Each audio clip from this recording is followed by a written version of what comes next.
In today's episode, we explore what it truly means to feel safe, not just in our bodies, but the spaces where we spend most of our lives. How does trauma show up at work? What happens when we bring more humanity into leadership and more compassion into culture? Our guest today has spent nearly a decade helping organisations move from surface level wellness to create environments where people can genuinely heal and thrive. Her work is grounded in both expertise and lived experience, transforming pain into purpose and workspaces into spaces of growth and care. Joining us today is the founder of WorkSpa, Grace Graham. Welcome. Hi, how are you? Good. Fellow Grace. Two Graces. I rarely meet other Graces. So. We are rare creatures in every way. We are indeed. Well, it's God. a pleasure. Thank you so much for We're having me. so thrilled to have you here. Yeah. So for those of us that don't know what WorkSpa is, Yes. give us a really quick intro into what it is that you guys do. Sure. So WorkSpa has been running for coming up to 10 years in December, which I'm, Amazing. really proud of. I've got a team of incredible wellness experts, which range from nutritionists, mental health consultants, breathwork specialists, and we go into corporations and we curate their kind of wellbeing strategies. And we started off as a massage company, actually, many years ago. And it was kind of over the pandemic that our clients wanted to understand how they could, create more stronger foundational approaches to kind of holistic well-being. And so since then, we've kind of curated a range of different programs. And our ethos is really all about how we kind of create safe spaces and how we do that through holistic solutions. And all of our therapists are really passionate about the mind, body and soul, or being, whatever Yes. approach kind of feels comfortable for you. And so that's really our philosophy. And so, yeah, I'm really passionate about the work that we do and ensuring that people kind of feel seen, valued and supported in their And that's working environment. incredibly important in the work environment, because I think we often forget how much our well-being plays also into our productivity. Exactly. And so that link between actually being well in the space in which you work will help you to naturally be more productive. 100%. When you started WorkSpa, what were maybe some challenges that you faced? Because we know corporate business doesn't always put well-being at the Exactly. forefront of their Exactly. missions and their staff. So what were some challenges that you found?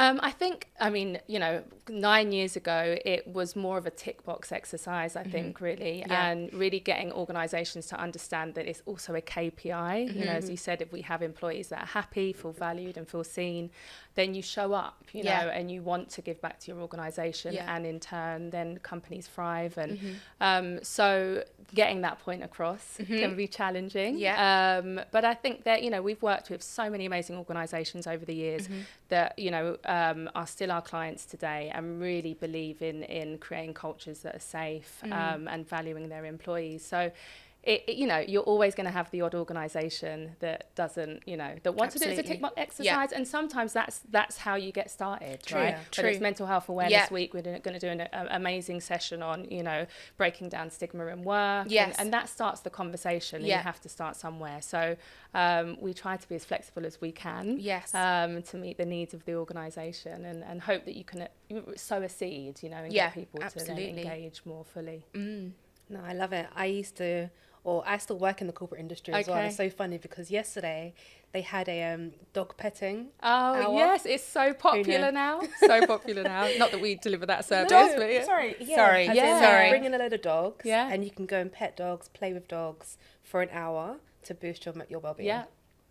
And what's that boosting exactly? Serotonin. So yeah, it does. Your Cuddles, happiness. Yeah, you're cuddling and touching, and it does make a difference to the environment in the office. Like, it was like in the middle of the day, people were really stressed out. They had like budgets and targets to like submit, and then they went into this massive room, played with dogs, came out, and they were like bouncing off the walls of excitement.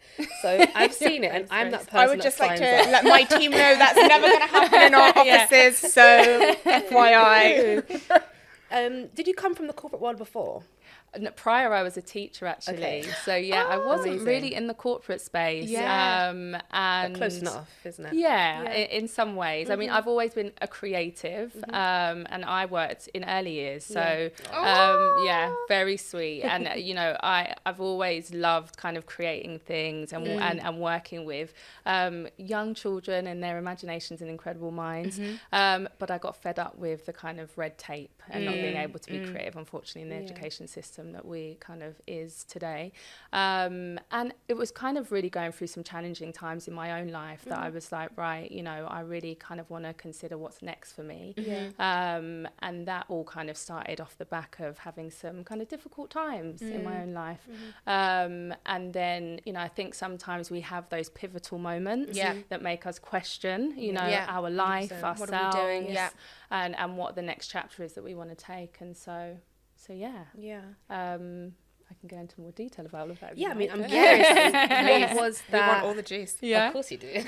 All the tea. What was that like defining moment that Okay. sparked that initial idea for WorkSpa? Okay. So I think really when I think about kind of how WorkSpa was born, it really came from like my lived experience. And I was really fortunate to be raised by two very Afrocentric parents. My mum was a hippie and my dad was Rastafarian. Oh, wow. So from a very young age, I was taught so many different modalities to look after my well-being, from, you know, certain foods and remedies to cure a cold, from being in nature. And my mum introduced me to massage from quite a young age. So I was, you know, really in a great way, I was learning all these different tools, you know, that to support me and support my mental and physical health. But I grew up in the East End, and I always joke, I'm like, it's not the coffee shop or pastry shop that it is today, you know.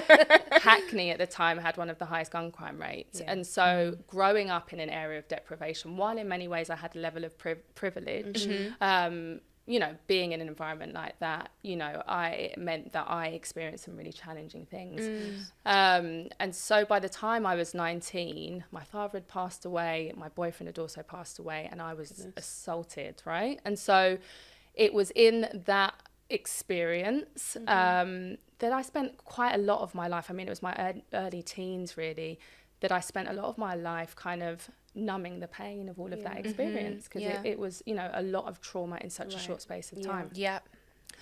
And it kind of took me to get to like about 26 when I was like, do you know what, actually I'm sick and tired of kind of feeling this way, living this way. And you know, while we all can be, you know, victim of circumstances, I really had to make a choice and say, while this situation was really, really challenging, only I have the power to stop the pain that I'm causing myself. And so it was in that moment that I was like, right, I need to find my voice and I want to actually take this further. And so I did. And the person kind of a year later was then taken to court.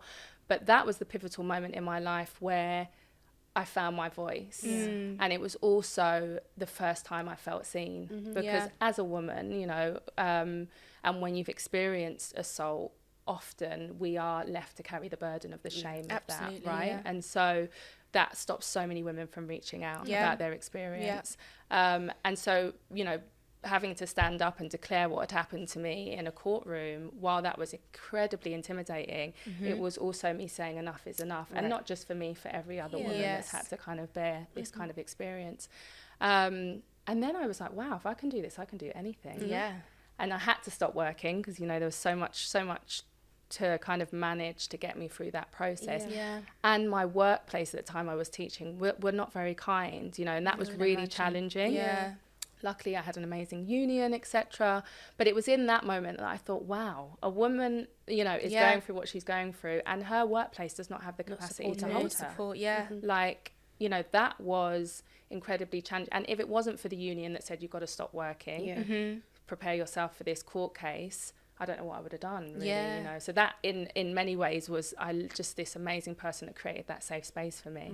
But if they weren't there, then that could have been incredibly challenging. Exactly. Well, it's an incredible journey, isn't it, so far? And you've built something that's not only helped with your own healing, but you're going into these spaces whereby that what you offer could also be helping somebody else who's not come out and said what they need to heal or haven't quite started their journey yet. So it is very inspirational to hear that story and to go through everything you've been through. Thank you.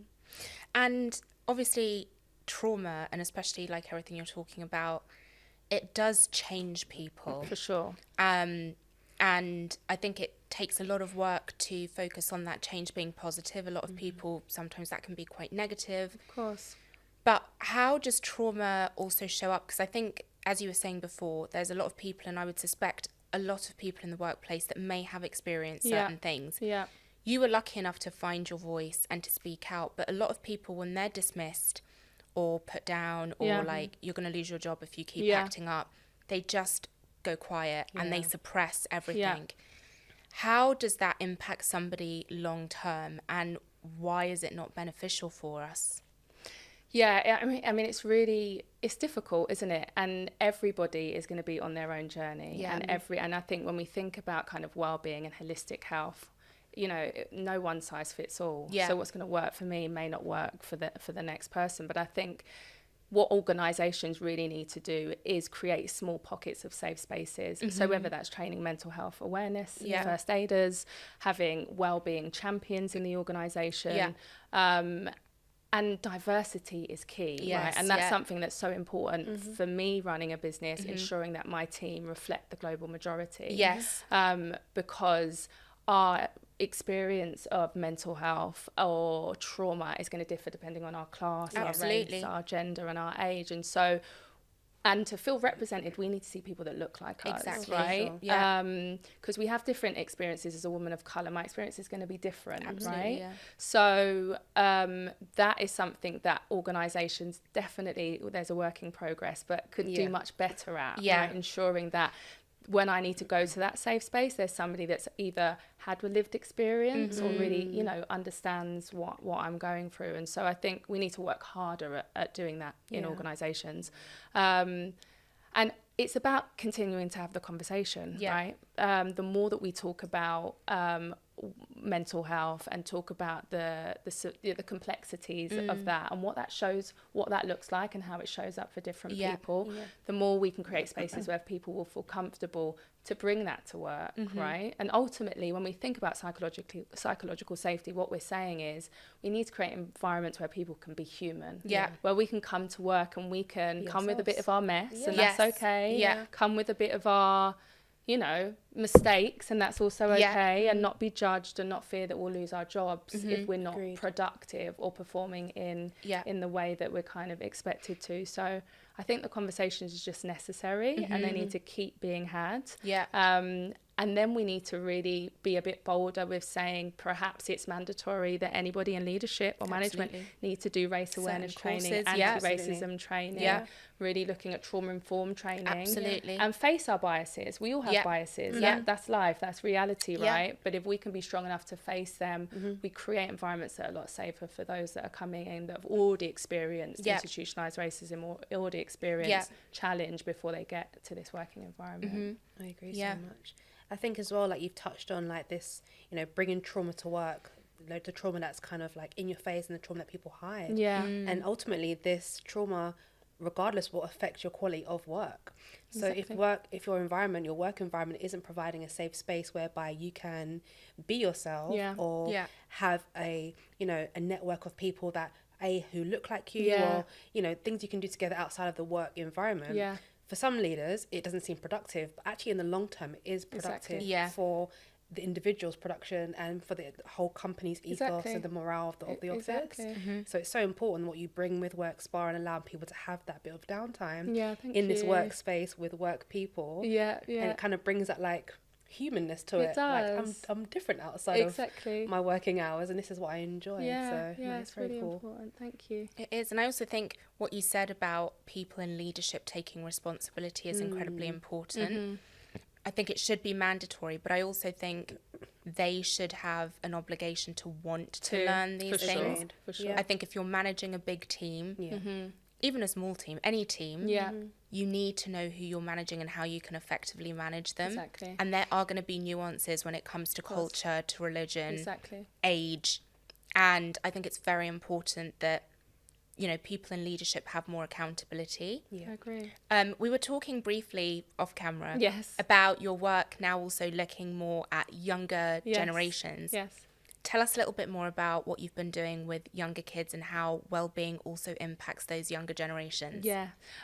So we recently, which was wonderful, I don't know if you've heard of the charity called Mentivity, which is run by Sace Homes, doing incredible work to empower young people in South London through kind of mentorship and in education. And they've got an amazing hub. So, it's like a youth centre, right? Okay, and I think when I was young in the East End, we had pockets of youth centres all over. Yeah. And sadly, and those were safe spaces in the community, right? And sadly, those have, kind of like going to politics, but they've disappeared. And so it's wonderful to see that, SACE has been able to create this safe space for so many young people. And so we went in and we did a wellbeing day, and that looked like different stations, so that we had an affirmation station where they could write positive affirmations. Then we had massages in one room. Then we collaborated with Sig, who's an amazing knitwear designer. She's got the Black Girl Knit Club. And so she did finger knitting, and they all were able to take away a little necklace. It was just very sweet. And my brother came and did creative arts. So I got the whole family in as well. Yeah, I love that. And it was wonderful. They were just like, wow, this is the first time I've had a professional massage, and wow, I nearly fell asleep. They were saying to their friends. It was very sweet. But it was just, without pushing it in their face, what we were showing them are these are all the tools you can use to regulate your nervous system. If you're feeling anxious or you're feeling stressed, these are simple things that you can create your little toolbox of solutions. So if you're, have any anxiety, etc., they can pull out these tools and feel a little bit more stable. So it's nice, and it kind of makes the work feel worth it when we get to a place when we're able to educate the next generation. And, absolutely. Because when I think about my own experience, all of the stuff I went through in my early adolescence, I didn't ever really see a woman of colour that said, I've been through what you've been through, and this is how I've moved through it. Or and so that's why it was, that's why it feels really important. So they can say, oh wow, and actually she's also a founder of a business, and perhaps I could do that one day. She looks like me. You know? And so all of that is that really gives me great joy when we're able to do that type of work. So we want to try and continue doing more of that with the charity partners. That's amazing. Let me cough. Oh, go. Go for it. I love how you said that, you've been working with organisations, local as well. And I think it's really important that we try to target the younger community and the children, not necessarily the children, but the preteens, the youth. I know. Show my age, the youth of today.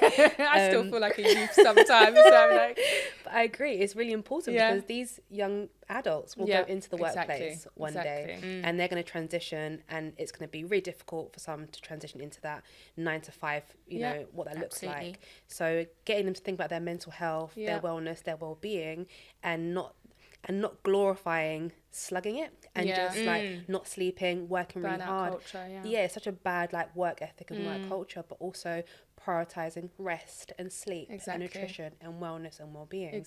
I think it's really important we target the younger generation, because I was that generation that you saw the elders work 12 hours and that was a given thing to do, because you're to work hard and to work tirelessly means I'm doing something correct, and if I rest, am I being lazy? It took me into years, into my 20s, to take that time to appreciate that rest is also productive. So true. So true. So I think it's really important that what you're doing, trying to target the younger community, because one day these will be our future leaders. Yeah, exactly. I love that. It's so important, isn't it? Just and it's just seeing things that are, perhaps not what we like you said, right? We saw our parents work a certain way. My mum was in education. She was, worked incredibly hard as a single mother. And she was in her job for nearly 30 years, and then she, became a consultant, etc.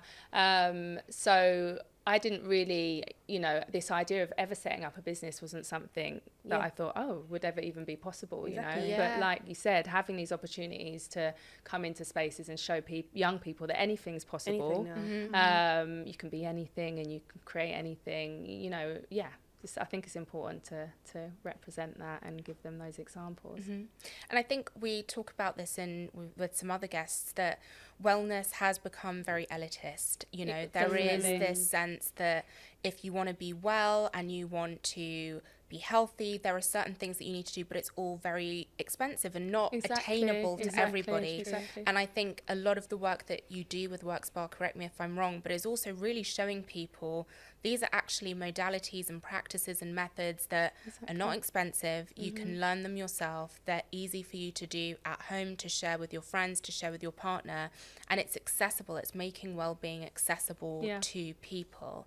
How did you, I guess, become interested in all of the various modalities? Like, how did you pick your team? Is this like very personal to you? You pick things that you've tried and work for you, or things that you just would like to explore with, you know, your clients? I think that it was actually probably my own experience, you know, and I started out as a massage therapist before I set up the business. And interestingly, massage was the first time. Prior to that, I was kind of living quite a chaotic life, wasn't very grounded, and wasn't always that present. Now, I always managed to, you know, kind of do quite well in my careers, whatever they were, but still grappling with a lot of challenge and trauma that I was kind of just burying down, really. And when I started massaging for different agencies, having that moment with one person where you're, you know, massaging them for an hour, you are focused on their experience, the energy of that experience, and supporting them. You don't really have much time to be in your head. You don't have much time to be busy. That's what we call presence, really. You're there doing one thing, right? And I used to leave those experiences after massaging a client and feel this real sense of lightness, presence, groundedness. And I would be like really shocked, even outside looked brighter. I'm like, something feels different here. What is this, you know? And that's when I understood this is what mindfulness and presence really means. And how can I cultivate more of this feeling, because it feels good. I started to feel better. And so I then began meditating, and I've meditated now for probably over about 10 years. And that's been, you know, just creating small moments in the morning to stop and just center myself and get reconnected with myself. And I think those moments of stopping and pausing have allowed me the opportunity to let the feelings come up, to, you know, cultivate greater compassion for myself. Stillness is really a powerful gift if we allow ourselves the opportunity to sit in it and be in it. Sorry. Every time. I've got itchy throat. And so, you know, I suppose we have to feel something. I think it's very important, and I always try to say practice what you preach, even though I'm burnt out 24/7, right? And I run a wellbeing business. But, you know, for me, that transformation, I was like, I want to share that. Right? Let me find the right people that have been doing this work for a long time, whether in breath work and etc. and mindfulness, and curate some programs that we can then deliver.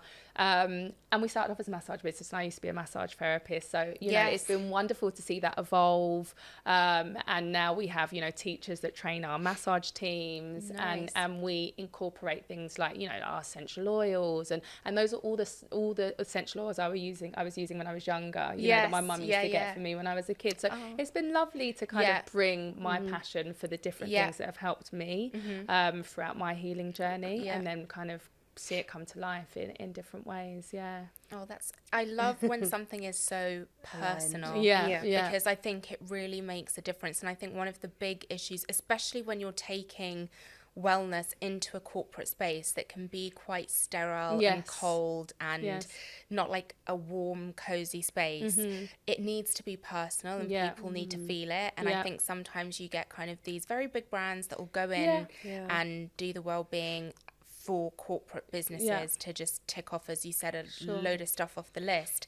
But it's not going to hit your employees in the right way. Like, you're not really going to get them in the way that you need them to. And I think when there's that personal story and journey, it just allows people to feel a lot more at ease with the practices that you're bringing into the space. So I love that. Thank you.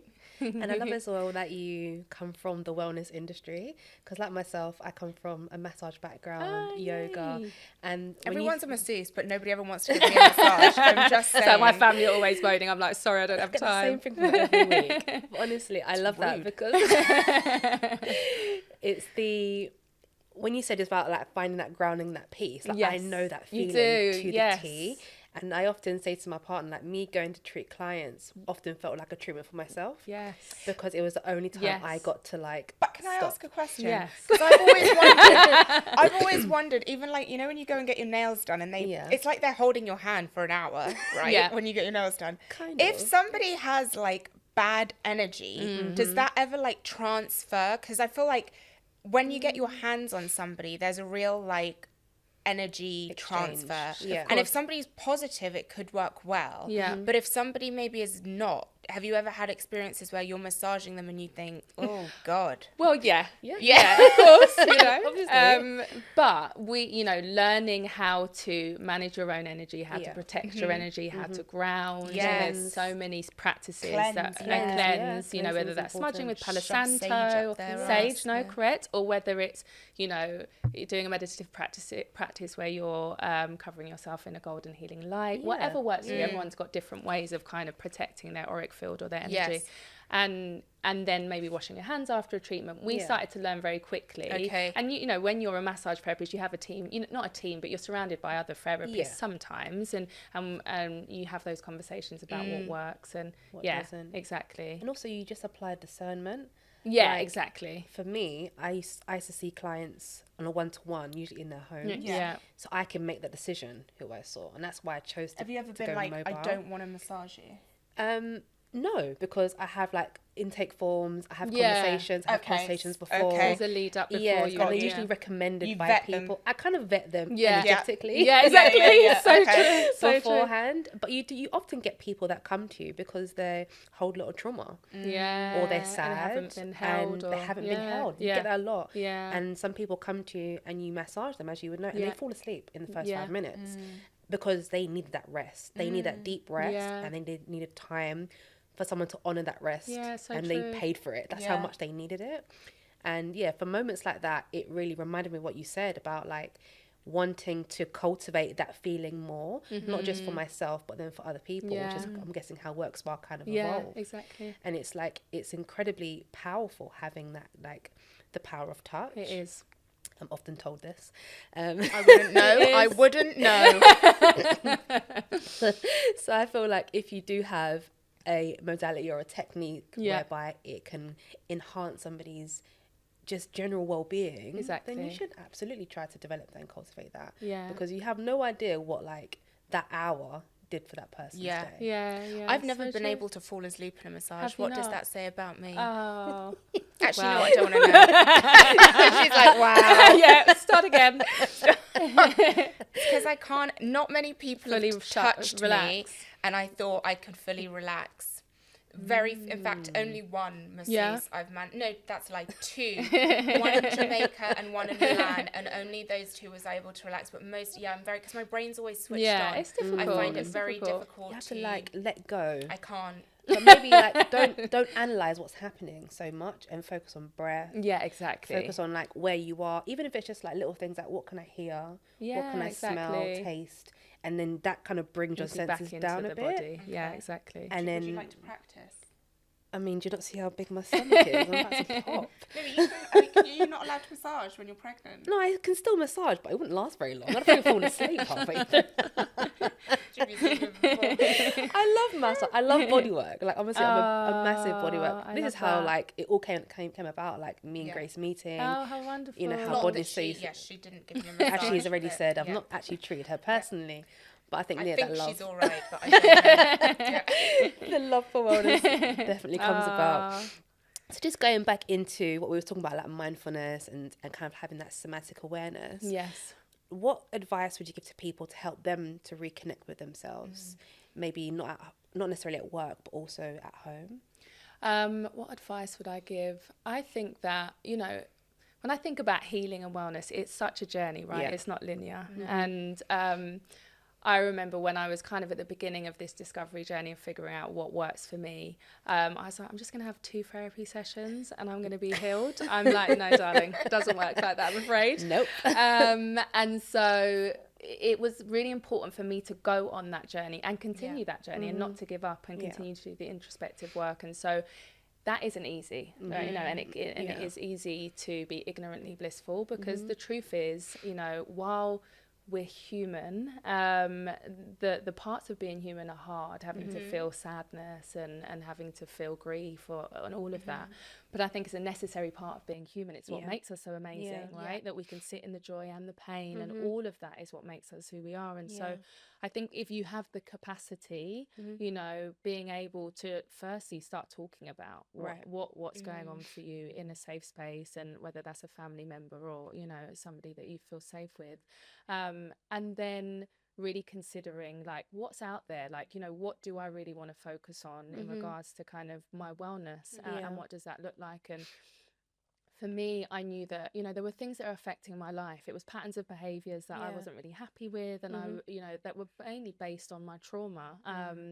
And so I really decided, right, I want to kind of look at things like EMDR and somatic work. And somatic work has been probably the most profound for me, because we spend a lot of time in our heads, as you were saying, right? And it's really difficult to kind of get into the body. And the body is a powerful thing, and it's always telling us when we need to slow down, when we need to pause, and often we override it all the time. And I spent a lot of my life overriding what my body was trying to tell me. And that happens to most of us, and then we get burnt out, right? Or exhausted. And so finding, you know, the capacity in a simplest way, you know, even the breath, as we were talking about, you know, finding moments to just be still and taking a deep breath and pausing can have such a significant effect on you making that decision, or, you know, just, I think there's so many small things that you can do, but I think it's really important, if you can, be brave to go on that journey and really discover what are the types of things that are going to work for you, and try and be dedicated to that journey if you can.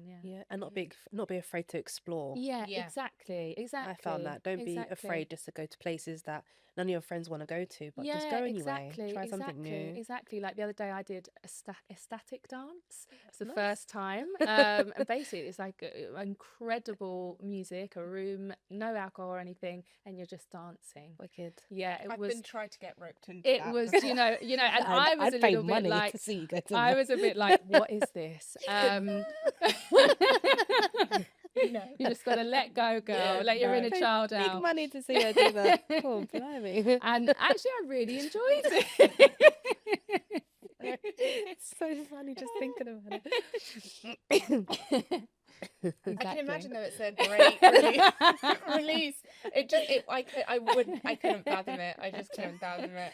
So, you know, it worked for me, right, though. I was like, wow. Afterwards, I was like, wow, I felt this lightness. I was like, I love to dance. And I used to dance. So it was another way to explore that, but in much more of a healing way, right? But, you know, if somebody had said it to me maybe 5 years ago, I'd be like, just dancing in a room with loads of strangers. With no alcohol? No alcohol? What do you mean? So, yeah, and, it, you know, so I think it is about being brave and stepping out of your comfort zone and saying, you know, that might feel uncomfortable, but let me give it a try. But also know when to let things go, right? I was in talking therapy for quite a long time, and we can use those experiences sometimes as kind of a way to not want to hold on, and it's important that we learn that when we've kind of gone through that process, we can let go, and it's time to move, and also this understanding that everything we do need is already within, and trying to understand that we are our greatest healers, you know, if we can, you know, give ourselves that capacity and that space. And so giving yourself time to pause. You don't always have to be perfect. You don't always have to be healing. You don't always have to be figuring it out. Sometimes you can just be. And that's something I've really learned on my journey, that it's okay to just be, and that's fine as well, you know. You've spoken a little bit about grief, and we don't need to go into it, but I know it's something that probably a lot of listeners will have experienced. For you, what did you find helpful in your journey in being able to kind of navigate grief? What did I find helpful in my journey? Grief has been, you know, a big part of my life. I've lost both of my parents, and had grief, you know, in my earlier part of my life as well. So it's been such a journey that the one thing that has been kind of really important to me is to take ownership of my journey. You know, often people can tell you how to heal, how to feel, how quickly you've got to get over it, the funeral's done, you know, back to work. And especially in Western culture, we don't really celebrate death in the way that we do in other countries, right? And so there's such a taboo and a stigma around talking about it, right? And then we're expected to come back to work very quickly. People feel uncomfortable to say anything to you because they don't want to upset you, and so there's all of that around it, which creates a lot of uncomfortability, and particularly for the person who's grieving, they are then feeling like I've got to just act like I'm normal because I don't want to make anyone feel uncomfortable, right? And so all of that stuff I found incredibly hard until I was like, you know what, this is a part of my story, this is who I am, this is what I've experienced, and I need to take ownership and be strong enough to tell people, actually, I am still grieving. And, you know, thank you so much for sharing that advice with me, but actually I need more time to do what I'm doing and what feels right for me. So I think that's hard to find that strength when you're going through stuff, but if you can do that, I think that's really important. And then finding safe spaces, as we've been talking about. I went to this amazing group the other day, where it was for everybody that had been through bereavement and grief, and we all just sat at tables and spoke to each other, and it was like weird speed dating. But it was felt so wonderful because we were all in a space with the same experience. No one's going to judge us, and we could talk as much as we want, or we could just listen as much as we wanted to. So I think that's really, really important. Finding, your tribe and whatever you've been through in life, finding people that just really understand what you're going through and can support you through that, Especially with grief as well. Like, the thing with grief is I don't think you ever get over grief. No. That's from my own perspective. You don't get over it. You don't one day go, oh, I'm no longer grieving anymore. Exactly. It just becomes like this part of you. Exactly. That you've learnt to nurture and hold. Exactly. And sometimes when it comes up, you can kind of give it a squeeze. You can reminisce and you can remember. And then you kind of put it back in that place inside of you. It doesn't just go away. So when people expect you to come back to work and just be like, okay, back on the ball. It's so unrealistic because you're now changed. It changes you, like in a mental level, like scientifically, it changes you. And of course it will, if there's something that you love or an experience you've had to go through where you're actually feeling this emotion, it's unfair to expect me to be the same. It's like going through childbirth. I'm no longer the same woman now. I'm completely different. So I think what you said is key, is finding what works for you. And not everyone's healing journey looks the same. Correct. And healing isn't just a place that has a destination either. Like, you can spend your whole life doing maintenance healing, which is just like restoring yourself every time you go through a new season in your life, and it's key just to keep your well-being, or at least your wellness, a balance, so that you don't ever feel short when your bowl overflows with something.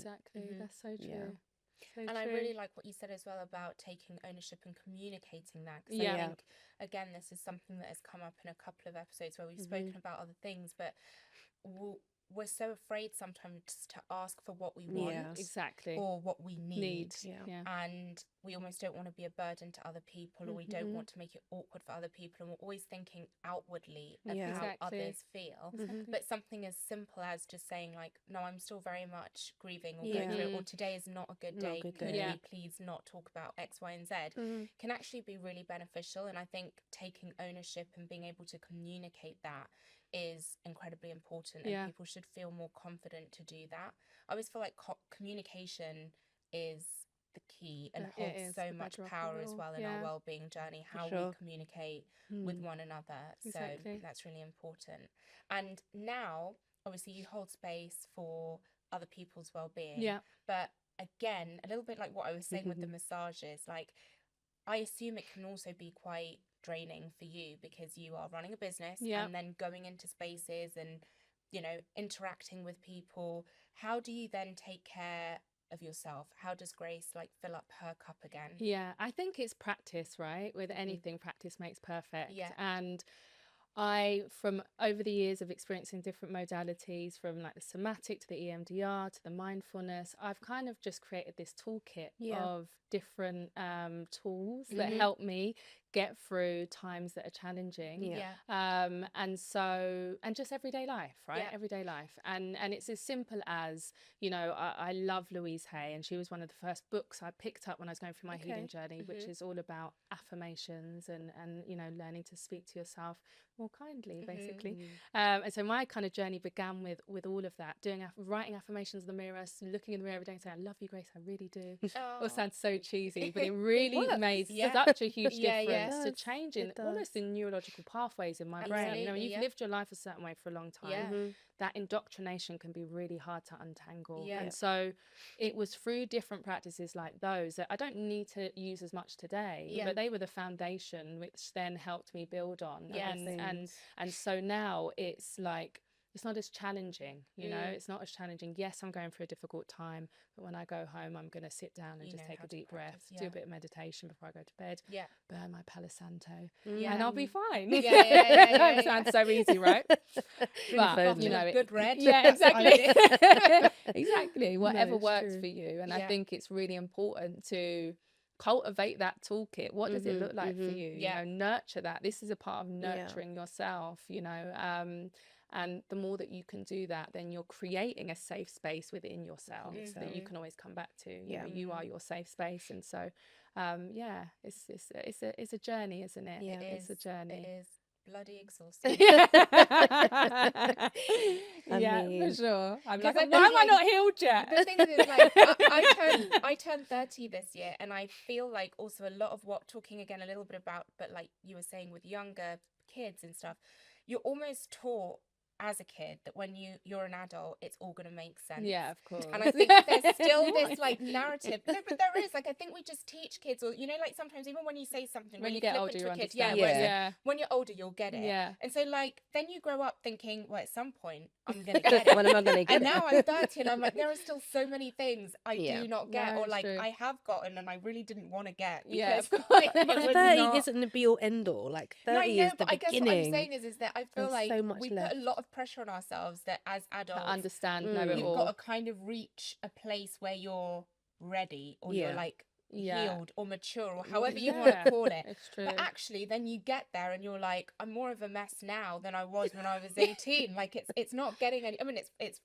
I look better, but you know, it's not, some things aren't necessarily getting better, but it's also not having that, I guess, fear or expectation that we put on ourselves. Correct. That's like, when I'm 40 or when I'm 50, I need to have this, and if I haven't reached that, I'm a failure. Because I think that expectation just adds and contributes to not being able to really hold space for what you truly want, as you were saying. Yeah, no, it's so true. And it's compassion, isn't it? It all boils down to compassion. And I think compassionate to yourself. Yeah, exactly. It's true. And you know, some of it sounds so cliche, but it is. In order for us to be able to be compassionate to other people, we have to find that in ourselves. Yeah, absolutely. And you know, it was going through my healing journey, I wasn't compassionate to the young adolescent that went through what she went through, because I was ashamed. And I was like, how could I have gone through that? Why? You know, all of that stuff. Yeah. And it was really only until doing the work that I was able to sit with that experience and actually find deep compassion for that young adolescent who's a part of me, who was actually incredibly brave that she managed to overcome all of that. Absolutely. And celebrate her. Yeah. And when we start to do that with all the many parts of ourselves, we begin to integrate, you know, we integrate all of the parts of ourselves and can come into more of an alignment where we can say, well, actually, yes, it's difficult to love ourselves because we haven't been taught how to do that in school. We're not often taught that by our parents, right? And we're often carrying the trauma or the burden of our lineage or heritage that we have to then untangle, and like, seriously, guys? Yeah. But, you know, aren't we fortunate enough that we have the tools, that we have the spaces, much more than our parents or our ancestors, to be able to heal and to be able to get well. And so I think the more that we can just appreciate all aspects of ourselves, the easier it is, whatever happens, to say, well, this is okay. It's a moment in time. And it's okay if I'm unraveling a little bit. You know, I'm going to re-ravel in a couple months and I'll be fine. You know, so it's like just finding that ability to understand that, you know, it's a part of life, and just to be compassionate has been a huge part of my healing journey. I love that. So what I've taken away from this whole conversation. There are so many. No, wait for it to land. Yeah. What I've taken away from hearing both of you speak is that one must have more grace. Yay! For themselves. I've been dying to say that. I've been dying. But it's true. Like, you have to have more grace in all these situations, in age, in becoming 30, in not having all the answers, in dealing with grief, in unraveling, in growing, in healing. ultimately you have to give yourself grace. It's Yeah. not a overnight fix. No. It's not Exactly. a monthly fix. It can take years. Exactly. But if you don't have grace for yourself, or if you don't speak to yourself kindly, that journey is going to take a lot longer than it needs to be. Yeah. For sure. Ultimately, that's what I got from that. Should be the new book. Give yourself grace. Give yourself grace. Written by Grace 1 and 2. Grace 1 and 2.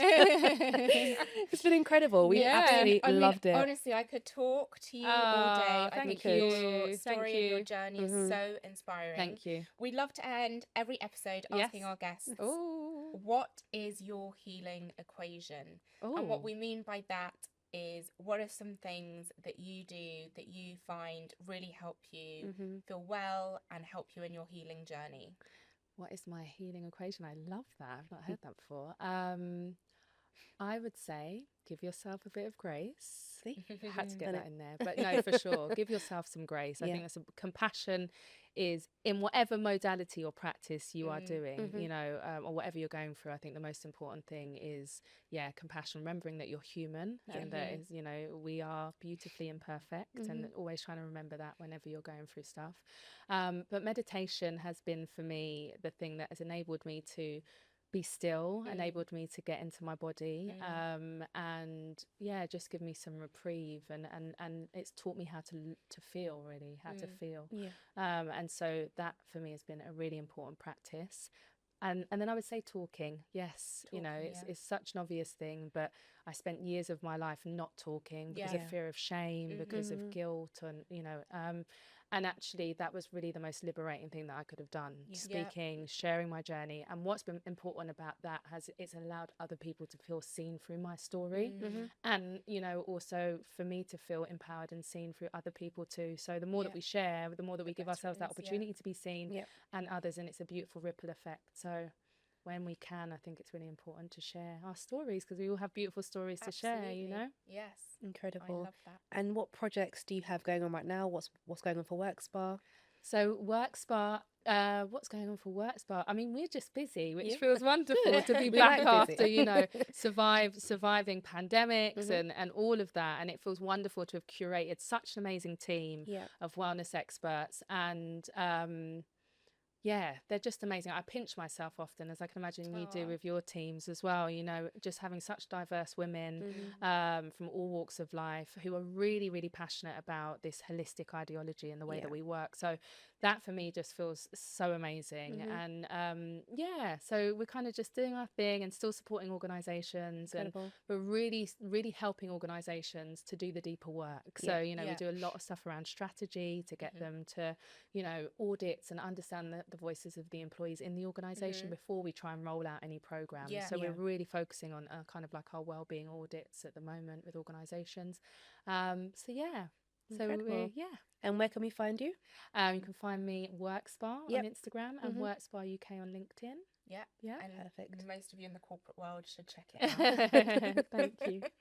Incredible. Well, thank you so much for joining us today. We've loved this. As we've said, we could continue for hours. Thank you. It's been Graces are just amazing. Graces can chat. No, it's been so lovely speaking to you both. It's been a tone I sensed there, which I'm not fond of, but we'll let that one slide. I'm going to keep it in the edit.